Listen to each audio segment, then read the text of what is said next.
ओम अज्ञानतिमिरान्धस्य ज्ञानाञ्जनशलाकया चक्षुरुन्मिलितं येन तस्मै श्रीगुरवे नमः। गुरु ब्रह्मा गुरु विष्णु गुरुदेव महेश्वर गुरुरेव साक्षात् परं ब्रह्म तस्मै श्रीगुरवे नमः। वंशकल्पतरुभ्यश्च कृपा सिन्धुभ्यो च पतितानां पावनेभ्यो वैष्णवेभ्यो नमो नमो। नमो महावदनाय कृष्ण प्रेम प्रदायते कृष्णाय कृष्ण चैतन्य नाम्ने गौरतीशे नमो। हे कृष्ण करुणा सिंधु दीनबंधु जगत्पते गोपेश गोपिका कांत राधा कांत नमोस्तुते। तप्त कांचन गौरांगी राधे वृंदावनेश्वरी वृषभानुसुते देवी प्रणमामि हरिप्रिये। ओं वृंदावै तुलसी देवै प्रिया वै केशवश विष्णु भक्ति प्रदे देवी सत्यवत्यै नमो नमः। पिता स्वर्ग पिता धर्म पिता हि परमं तप पितरि विधिमा पन्ने प्रियन्ते सर्वदेवता जननी जन्मभूमिश्च स्वर्गादपि गरीयसी। ओं नमो भगवते वासुदेवाय ओं नमो भगवते वासुदेवाय ओं नमो भगवते वासुदेवाय। हरे कृष्ण सुधी भक्तबृंद, आज पांडवा निर्जला एकादशी। এই পাণ্ডবা নির্জলা একাদশীতে সমবেত সকল ভক্তমণ্ডলী এবং সকল মায়েদের শ্রীচরণে আমার ধন্যবাদ প্রণতি নিবেদন করছি।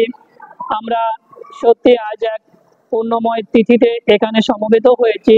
আর এই পুণ্যময় তিথিতে যারা সমবেত হতে পেরেছেন নিঃসন্দেহে তারা ভাগ্যবান, কারণ একাদশী ব্রত হচ্ছে সকল ব্রতের শ্রেষ্ঠ। আর এই ব্রততে হরিবাসর করা আমাদের অত্যন্ত কর্তব্য, কারণ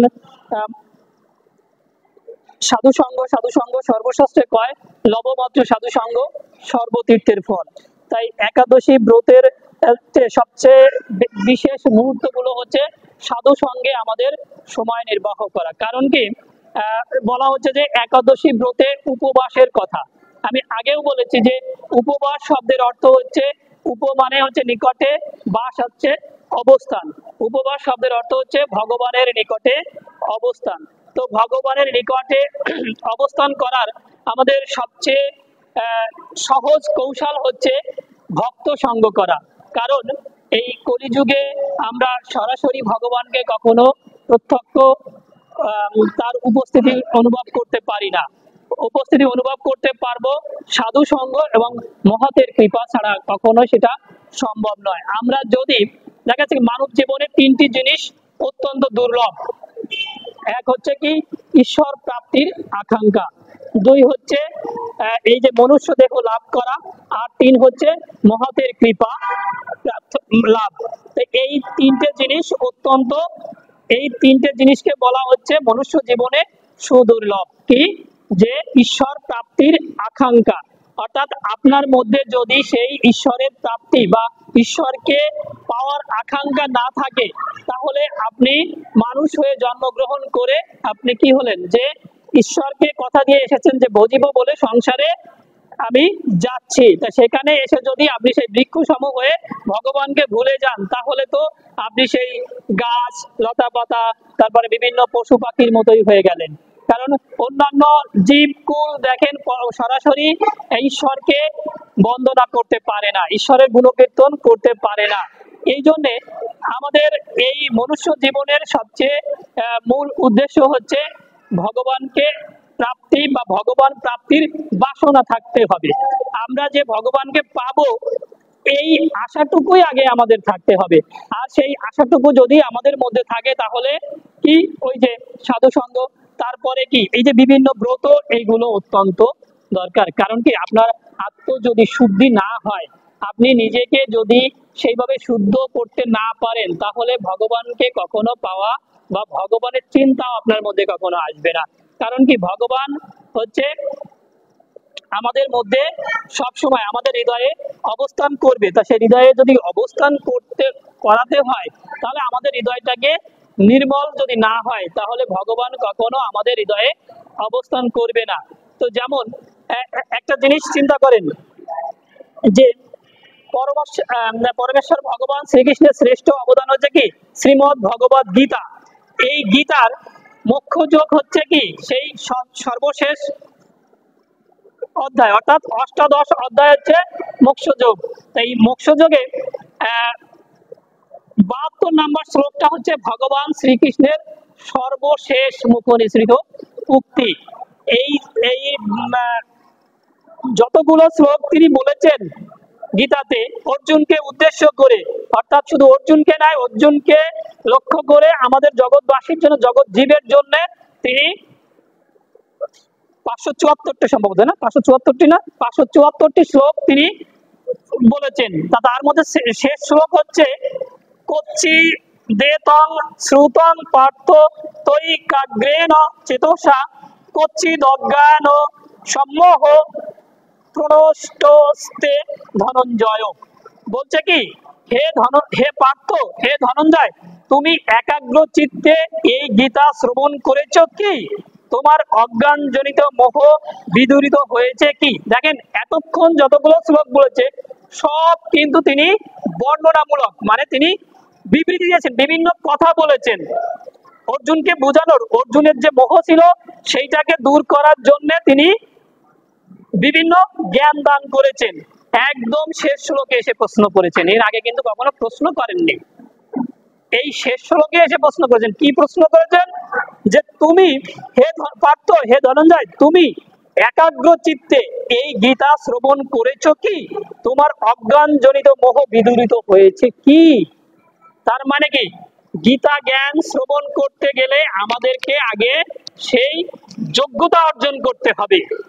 গীতা ভাগবত শ্রবণ করতে হলে আমাদের সেই যোগ্যতা অর্জন করতে হবে। আমরা কি কখনো নিজের মনকে প্রশ্ন করি আমার কি সেই যোগ্যতা আছে? কেন? অত্যন্ত একাগ্র চিত্তে ভগবানের কথা শ্রবণ করতে হবে। অর্জুনকে ভগবান এত কথা বলার পরে ভগবান কি বুঝতে পারেনি যে সে একাগ্র চিত্তে শ্রবণ করেছে কি করেনি? নিশ্চয়ই বুঝতে পেরেছে। তারপরেও কেন বলছে? যেহেতু এটা জগৎবাসীর উদ্দেশ্যে, গীতা শুধুমাত্র অর্জুনের উদ্দেশ্যে নয়, সমগ্র বিশ্বের সমগ্র মানুষের জন্য কিন্তু গীতা। এই জন্য ভগবান বলছে তুমি কি একাগ্র চিত্তে গীতা জ্ঞান শ্রবণ করেছো? তোমার অজ্ঞান জনিত মোহ বিদূরিত হয়েছে কি? অজ্ঞান জনিত মোহ বিদূরিত হয়েছে কি? তার মানে কি, আমরা এখানে আসি, দেখা যাচ্ছে এখানে আজকে ধরেন কম আছে, ওই যে অন্যান্য দিন অনেক থাকে, যখন তখন কি হয় যে বিভিন্ন রকম মানে কোলাহল জন্মে, তারপরে কেউ এসে দেখা যাচ্ছে যে অন্য গল্প করে, এই যে কথাগুলো বলে না, এইগুলো বলা যাবে না। একদম মানে শ্রীমদ ভগবত গীতার শেষ শ্লোকে সেটাই তিনি বুঝিয়ে দিচ্ছেন, ভগবান শ্রীকৃষ্ণ নিজেই বুঝিয়ে দিচ্ছেন, তুমি কি একাগ্র চিত্তে শ্রবণ করেছো? তার মানে আমরা এখানে ভাগবত কথা শ্রবণ করতে এসেছি। ভাগবত কথা শ্রবণ করলে কি হয়? আমাদের সকল মোহ দূর হয়, তাই না? আমাদের অজ্ঞানতা দূরীভূত হয়। ওই যে আমি বললাম কি, বলেছি না, আগেও বলেছে যে ভাগবত হচ্ছে কলির সূর্য। কেন সূর্য? কারণ কি, সূর্য তো নিয়মিত পূর্ব দিকে উদিত হচ্ছে এবং পশ্চিম দিকে অস্ত যায়। তারপরেও কলিতে ভাগবত সূর্যের কি প্রয়োজন? সূর্য উঠলে যেমন সকল অন্ধকার দূরীভূত হয়, তেমনি ভাগবত জ্ঞান আমাদের হৃদয়ে যদি প্রবেশ করে তাহলে কি হয়? আমাদের হৃদয়ের সকল অজ্ঞানতা দূরীভূত হয়ে আমরা সেই আধ্যাত্মিক চিন্তায় বা চেতনায় উদ্ভাসিত হতে পারি, অর্থাৎ সেই জ্ঞানের আলো আমাদের হৃদয়ে প্রস্ফুটিত হয়। তা আমরা কি যখন এখান থেকে চলে যাচ্ছি বা এই ভাগবত কথা শ্রবণ করে ফিরে যাচ্ছি, তখন কি আমরা নিজেদের কাছে কখনো প্রশ্ন করেছি যে আমি কি একাগ্র চিত্তে শ্রবণ করেছিলাম কিনা?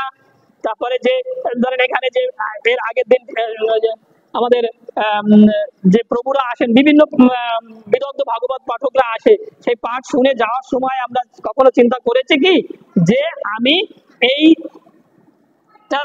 শুদ্ধ চিত্তে এবং একাগ্র চিত্তে শ্রবণ করেছি কিনা, আর তারপরে আমার সেই মোহ দূরীভূত হয়েছে কিনা? কারণ কি, যদি আমার মোহ দূরীভূত না হয় তাহলে এই ভাগবতে আসাটাই বিফল। কারণ কি, দেখেন মোহ বলতে বিভিন্ন কিছু আছে। মোহ যদি না যায়, মোহ মানে অন্ধকার, সে মোহটা যদি আমাদের দূরীভূত না হয়, অর্থাৎ যদি পরমেশ্বর ভগবানের প্রতি আমাদের যে জ্ঞান, এইটার প্রতি যদি আমরা আকৃষ্ট না হতে পারি, তাহলে আমাদের মোহ থেকেই গেল। অর্থাৎ আমাদের কি হলো, যে সম্পদের প্রতি আমরা এই জড় জগতে অনেক সম্পদ অর্জন করতে পারি, কিন্তু এই সম্পদ আমাদের কি কাজে লাগবে? যে আমাদের অভাব দূর হবে, এই সম্পদ দিয়ে আমাদের অভাব দূর হবে। কিন্তু দেখেন আমরা সব সময় কিন্তু এই অভাব দূরীভূত হলেই কি আমরা সুখী হতে পারছি? আমাদের দরকারটা কি? সুখ, তাই না?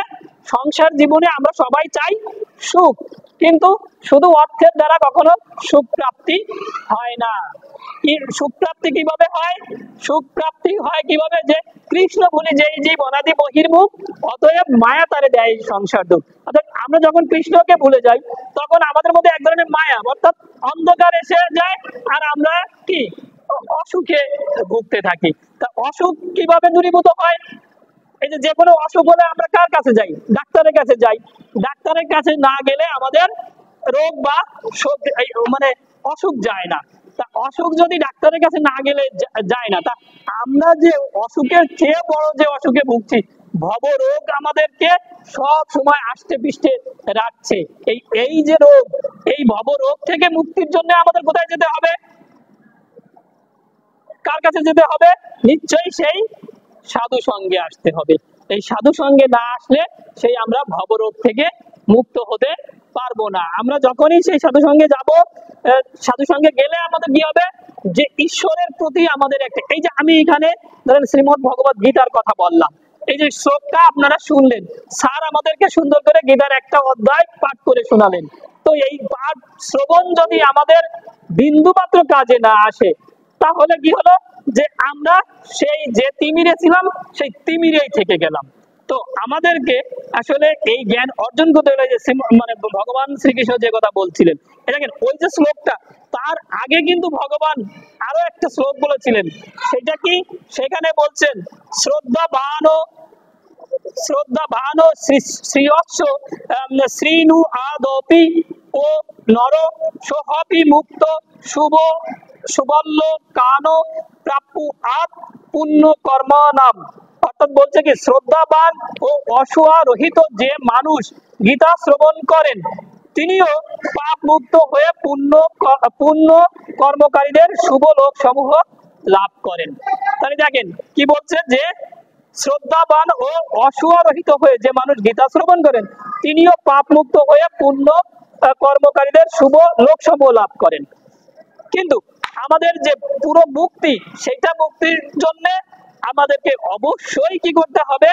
একাগ্র চিত্তে, এবং কি আমার এই মোহ দূরীভূত হয়েছে কিনা সেইটা জানতে হবে। তা এই সেই প্রশ্নের উত্তরে অর্জুন কি বলেছিলেন? অর্জুন বলেছিলেন, নষ্ট মোহ স্মৃতির লব্ধা তৎপ্রসাদ মায়চ্যুত স্থিত হস্মি গত সন্দেহ করিষ্যে বচনং তব। দেখেন খুব চমৎকার একটা কথা। হে অচ্যুত, তোমার কৃপায় আমার মোহ দূর হয়েছে এবং আমি স্মৃতি লাভ করেছি। আমার সমস্ত সন্দেহ দূর হয়েছে এবং যথা জ্ঞানে অবস্থিত হয়েছি, এবং আমি তোমার আদেশ পালন করব। কি হলো বিষয়টা?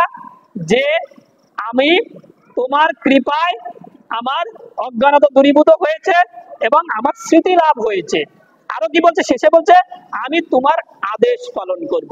তার মানে কি, আমরা এই যে সাধু সঙ্গে আসছি, আমরা জানছি যে সাধু সঙ্গ, সাধু শব্দের অর্থ কি? ভালো। অর্থাৎ সাধু সঙ্গে আমরা শিখছি যে আমরা সেই সচ্চিৎ আনন্দের সঙ্গে লীন হব। সৎ কি?